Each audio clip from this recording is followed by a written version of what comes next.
Kryeministri Edi Rama zhvilloi një takim me të rinj të punësuar nga programet e nxitjes së punësimit. Ai tha se 42.000 të rinj të reja janë punësuar përmes zyrave të punës. Sipas tij, 7.500 individ kanë përfituar nga programet dhe sot janë në punë. Shqipëria, sipas OECD-s, që është një burim shumë serioz të dhënash dhe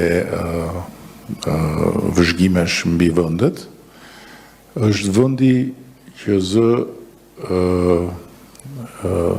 vendin e parë në rajon për shërbimet e punësimit.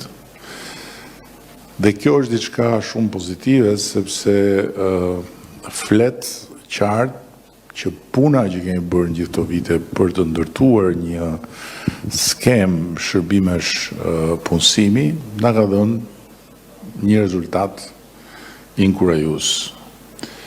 Janë 7 programe që funksionojnë sot për nxitjen e punësimit, që mbulojnë të gjitha kategoritë dhe që shkojnë nga praktikat profesionale tek formimi në vendin e punës, nga vetpunësimi, siç e dëgjuat edhe këtu, tek reintegrimi social.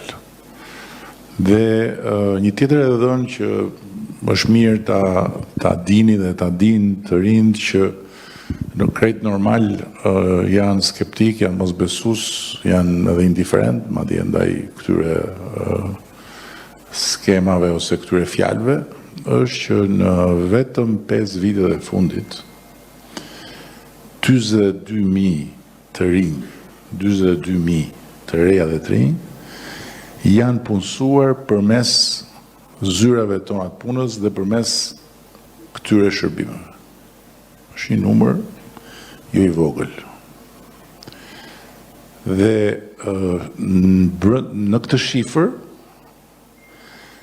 7.500 janë individ që kanë përfituar pikërisht nga programet dhe sot janë në punë.